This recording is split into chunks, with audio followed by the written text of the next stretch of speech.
بسم اللہ الرحمن الرحیم۔ السلام علیکم سجنوں تو متروں، میں ہوں ارشد یاسین اور آپ دیکھ رہے ہیں ریڈار۔ سجنوں تو متروں، ارشد شریف کے جنازے اور ان کی تدفین کے حوالے سے کل ارشد شریف کا جسد خاکی پاکستان پہنچ گیا۔ آہوں، سسکیوں اور آنسوؤں کے نذرانے کے ساتھ انہیں ہسپتال پہنچا دیا گیا اور جمعرات کو ان کی نماز جنازہ ہوگی اور تدفین بھی کی جائے گی۔ زندہ لوگوں کی ہم قدر نہیں کرتے، جب وہ اس دنیا میں نہیں رہتے تو ہمیں ان کی قدر آ جاتی ہے۔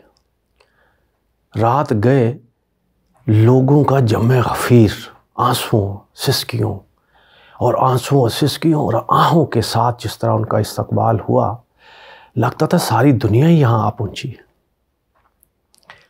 لیکن عجیب دردناک مناظر تھے۔ ایسے میں جب ان کے قتل کی تفتیش، تحقیقات اور کینیا پولیس کے ابتدائی بیان پر اٹھنے والے سوالات شدت اختیار کرنے لگے تو پاک فوج نے بھی اس کا نوٹس لے لیا اور انہوں نے فوری طور پر وزیر اعظم پاکستان کو خط لکھ دیا کہ ارشد شریف کو ملک چھوڑ کر کیوں جانا پڑا، اس کی تحقیقات کروائی جائے۔ اس خط میں اور کیا کیا لکھا گیا، اس کی تفصیل میں آپ کے سامنے رکھتا ہوں۔ سجنوں تو متروں، کہتے ہیں مرنے والے کی خامیاں بھول جایا کرتے ہیں، ان کی خوبیوں کا ہی ذکر کیا کرتے ہیں۔ لیکن مسلم لیگ نون کی مریم نواز نے ان کے تابوت کی تصویر کے ساتھ ایک متنازع ٹویٹ کر دیا، جس پہ عوامی غیظ و غضب کا ان کو نشانہ بننا پڑا۔ ارشد شریف کی اہلیہ نے بھی اس سوگواری حالت میں مریم نواز کو کرارا جواب دیا اور ان کو منہ کی کھانی پڑی۔ پھر مریم نے کیا کیا، اس پہ بھی آپ کے سامنے معاملات رکھتے ہیں کہ آخر کیا ہوا تھا۔ اب جوڈیشل انکوائری، پاک فوج کے خط لکھنے پر وزیر اعظم پاکستان شہباز شریف نے جوڈیشل انکوائری کا حکم دے دیا۔ اب جوڈیشل کمیشن انکوائری کرے گا۔ اس پہ بہت سے سوال اٹھے ہیں۔ کیا یہ جوڈیشل کمیشن عوام کی توقعات کے مطابق اپنی رپورٹ دے سکتا ہے؟ کیا اس کو مکمل آزادی کام کرنے کی ہوگی؟ اس میں سب سے اہم بات، ارشد شریف کی فیملی ابھی تک ان کو اطمینان نہیں ہے۔ سجنوں تو متروں، جہاں بے شمار سیاستدان، وکلاء برادری، اہم شخصیات، صحافیوں کی بڑی تعداد ارشد شریف کی فیملی سے اظہار تعزیت کے لیے وہاں پہنچی، وہاں کل صدر مملکت ڈاکٹر عارف الوی بھی اپنی اہلیہ کے ساتھ ان کے وہاں پہنچے، تعزیت کی۔ لیکن وہاں ارشد شریف کی بیٹی نے ایک معصوم سا سوال صدر مملکت کو کر دیا۔ انہوں نے پوچھا صدر مملکت سے، کیا میرے پاپا کا اتنا ہی بڑا قصور تھا کہ اس کو قتل کر دیا جاتا؟ کیا اس کی تفتیش ہو پائے گی کہ میرے پاپا کو پاکستان چھوڑ کر جانا کیوں پڑا؟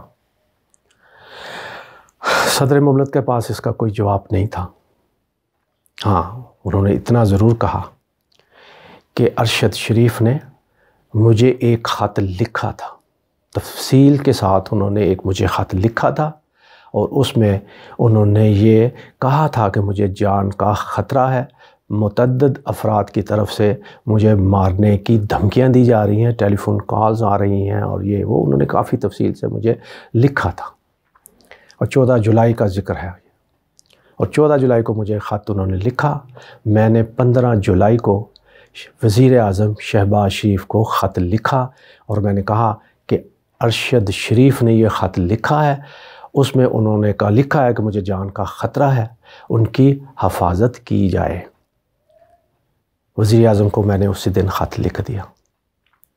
سجنوں تو متروں، وزیر اعظم کو خط کا جواب، اور انہوں نے خط کا جواب دیا نہیں دیا، لیکن ایک بات پوری قوم کے سامنے آ گئی کہ ارشد شریف کے خلاف 13 سے 15 مقدمات مختلف تھانوں میں FIR درج کر لی گئی، جس میں غداری، دہشت گردی اور بہت سارے سنگین الزامات کے تحت ان کے خلاف مقدمہ درج کر لیے گئے۔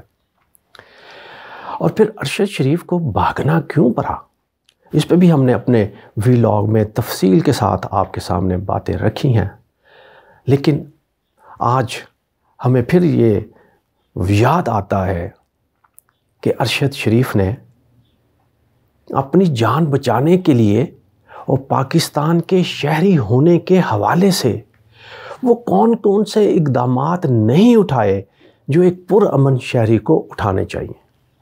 اس نے صدر مملکت تک کو تو خط لکھ دیا، وزیر اعظم کو بھی آگاہ کر دیا گیا، اس نے عدالت کا دروازہ بھی کھٹکھٹایا کہ میرا تحفظ کیا جائے، مجھے جان کا خطرہ ہے، لیکن پاکستان میں کسی نے نہیں سنی، عدالتیں بھی خاموش رہیں۔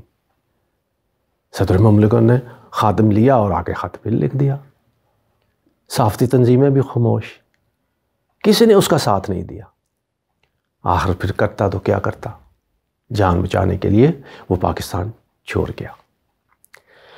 اب جب دباؤ بڑھا، ہر طرف سے آوازیں اٹھنے لگیں، مختلف سوالات اٹھنے لگے، تو پھر پاک فوج کے ISPR نے کل ایک ہنگامی پریس کانفرنس میں حکومت پاکستان کو یہ کہہ دیا کہ اس کی جوڈیشل انکوائری کروائی جائے، اور اس بات کی بھی تحقیقات ہونی چاہیے کہ ارشد شریف کو اس ملک کو چھوڑ کر آخر جانے کی کیا ضرورت پڑی، کون لوگ تھے جن کی وجہ سے اس کو ملک چھوڑنا پڑا۔ اور اس کے ساتھ ساتھ اس خط میں وزیر اعظم سے یہ بھی درخواست کی گئی کہ اس سارے معاملات میں جو لوگ فائدہ اٹھانا چاہتے ہیں، اداروں کو بدنام کرنے کے حوالے سے، ان سے متعلق بھی کہا گیا کہ ان کے خلاف بھی کارروائی کی جائے۔ یہ فائدہ اٹھانا چاہتے کون ہیں؟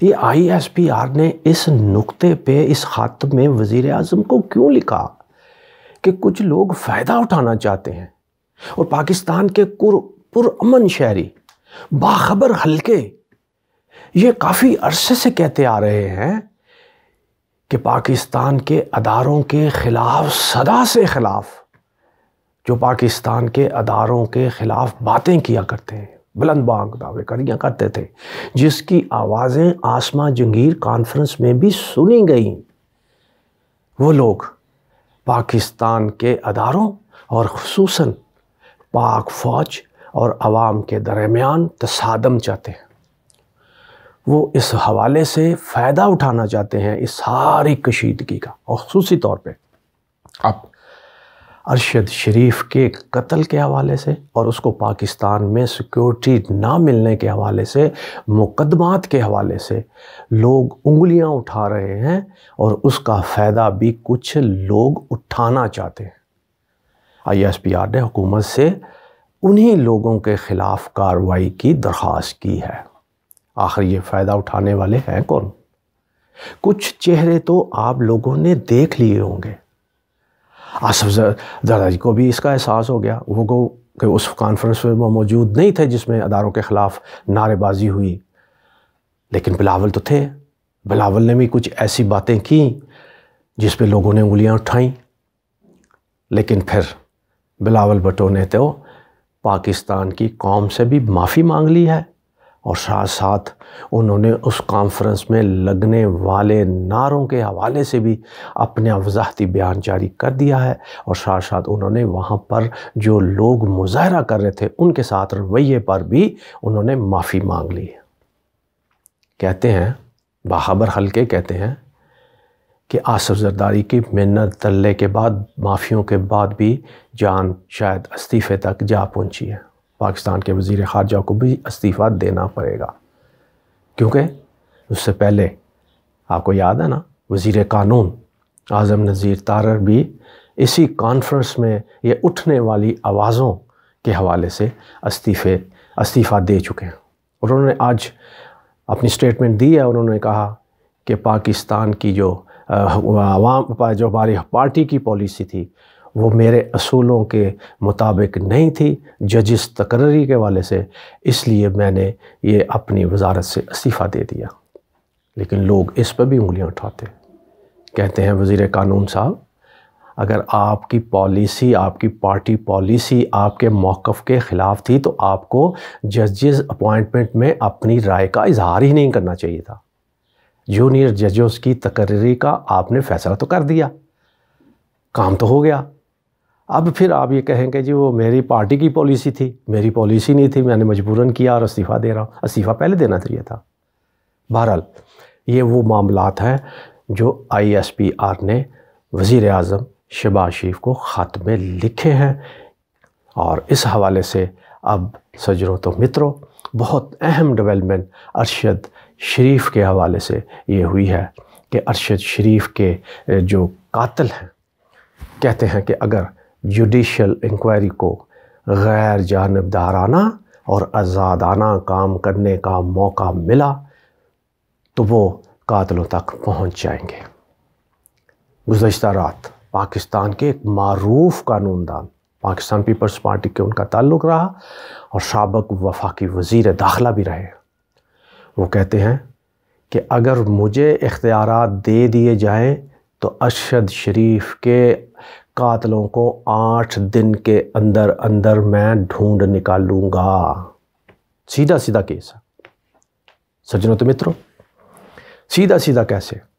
وہ کہتے ہیں ارشد شریف کے ٹیلی فون کو، ارشد شریف کے لیپ ٹاپ کو اور ان کے ساتھ ہونے والی حالیہ ملاقاتوں کو محفوظ کر لیا جائے، اور خصوصی طور پہ ڈرائیور خرم جو ان کے ساتھ تھا، جس کو خراش تک نہیں آئی، اس کی سیکورٹی کا بھی فوری بندوبست کیا جائے اور ان سے پوچھ لیا جائے، اسے تفتیش کر لی جائے۔ قاتلوں تک جوڈیشل کمیشن پہنچ جائے گا، کیونکہ ہر چیز کا ریکارڈ ٹیلی فون، لیپ ٹاپ اور عینی شاہد بتا سکتا ہے۔ اور اعتزاز حسن نے یہ بھی کہا کہ اب پاکستان کے اندر جدید ٹیکنالوجی اس حد تک مقبول اور معیاری ہے کہ کسی قسم کا بھی کیس فوری طور پر جو ہے اس کا حل نکل سکتا ہے۔ اور ارشد شریف کا کیس تو بہت سیدھا سا ہے اعتزاز کے کہنے کے مطابق، کیونکہ کینیا پولیس نے اس کا اعتراف کر لیا ہے کہ وہ ہم سے گولی لگی۔ یہ بھی وہ کہہ سکتے تھے کہ نامعلوم لوگوں نے مارا، وہ بھاگے، ہم پہنچے تو گاڑی اور لاش پڑی ہوئی تھی، لوگوں کو پتہ ہی نہیں کس نے مارا کس نے نہیں مارا، بات لمبی ہو جاتی۔ لیکن اب انہوں نے اعتراف کر لیا کہ ان کی گولی سے ہلاکت ہوئی، اب ان کو شامل تفتیش کر لیا جائے۔ قصہ مختصر یہ آئینی ماہرین اور تفتیش کو سمجھنے والے لوگوں کا خیال ہے کہ اگر حکومت سنجیدہ ہو کیس کو حل کرنے میں تو یہ کیس حل ہونے میں اس میں کوئی مشکلات نہیں ہیں، لیکن شرط صرف یہی ہے کہ نیک نیتی کا مظاہرہ کیا جائے۔ اب نیک نیتی کی بات اگر ہم کریں تو اب مسلم لیگ نون اور حکومت کا فیس مریم نواز نے کل ارشد شریف کے تابوت کی تصویر کے ساتھ ایک ٹویٹ کیا، اور اس ٹویٹ پر انہوں نے متنازع جملے لکھے جس پر پاکستان کے اندر جو سوگواران ہیں، جو پرامن لوگ بھی ہیں، یہاں تک کہ وہ صحافی جو مسلم لیگ نون کے حمایت یافتہ ہیں اور ان پر انگلیاں اٹھتی ہیں حمایت کے حوالے سے، انہوں نے بھی اس پہ شدید رد عمل ظاہر کیا اور مریم نواز کے اس ٹویٹ کو غلط قرار دیا، اور بعض لوگوں نے تو آگے بڑھ کر کے یہ کہا کہ ان کو فوری طور پہ ڈیلیٹ بھی کرنا چاہیے اور ان کو معافی بھی مانگ لینی چاہیے۔ لیکن لندن میں میڈیا سے وہاں سے گزرتے وہ میڈیا والوں نے ان سے پوچھنے کی کوشش کی اور ان کو بتایا کہ پاکستان کے اندر اس کا شدید رد عمل ہے، کیا آپ اس کا واپس لے رہی ہیں؟ تو انہوں نے کوئی جواب نہیں دیا، یعنی اس وقت تک ان کا کوئی خیال نہیں تھا کہ وہ واپس لیں گی۔ لیکن پاکستان کے اندر اتنا شدید رد عمل ہوا کہ آخر کار مریم جیسی ضدی، جس کو بعض لوگ جو ان کو قریبی جانتے ہیں وہ کہتے ہیں بہت ضدی جگرالو سی خاتون ہے، اور انہوں نے بھی اپنی ضد چھوڑ دی اور نہ صرف اس کو ڈیلیٹ کیا بلکہ معافی بھی مانگ لی، لیکن ساتھ ساتھ یہ ضرور کہہ دیا کہ میرا مقصد یہ نہیں تھا جو لوگ سمجھے ہیں، میرا مقصد یہ تھا کہ ماضی سے سبق سیکھنا چاہیے۔ پھر اس پہ بھی لوگوں نے پھر ٹویٹ کیا، کیا آپ کے والد محترم نے، کیا آپ نے جس خاندان نے 3 بار پاکستان کے حکومت کی ہو اور تینوں بار نااہلی پر ہی فارغ کیے گئے ہوں اور کرپشن پر ہی فارغ کیے گئے ہوں، کیا انہوں نے سبق سیکھا، ماضی سے سیکھا؟ اور سب سے اہم بات جاتے جاتے سجنوں تو متروں میں یہ بتاتا جاؤں کہ ارشد شریف کی اہلیہ جویریہ صدیقی نے بھی دکھے لہجے میں، کربناک لہجے میں، آپ اندازہ تو کیجئے، جس کے خامد کو اس دنیا سے چھن لیا گیا ہو اور جن پر الزام ہو جنہوں نے سہولت کاری نہ کی ہو، اور ان کی طرف سے اس طرح کی تانے بازی، اور ان کے سوگوار خاندان پر کیا بیتی نہیں ہوگی۔ جویریہ نے جو عدت میں ہیں انہوں نے مریم کو صرف اتنا ہی کہا کہ شرم کرو، توبہ کرو۔ دوستو، پاکستان اور اسلام کے روایات، تہذیب، اخلاق تو ہمیں مرے ہوئے کی ہمیشہ اچھائیاں ہی بیان کرنے کی بات کرتے ہیں۔ کیوں نہ ہم سب لوگ اس سے پہلے کہ کوئی مر جائے اور ان کی اچھائیاں بیان کریں، ہم زندہ لوگوں کی تعریفیں کرنا کیوں نہیں شروع کر دیتے؟ ہم پاکستان کی ترقی اور خوشحالی کے لیے کیوں نہیں دعائیں شروع کر دیتے؟ ہم اپنے آپسی اختلافات اس حد تک کیوں آگے لے کر جاتے ہیں کہ مارنے پر ہم تل جائیں؟ سجنوں و متروں، اپنا بہت خیال رکھیے۔ پاکستان زندہ باد۔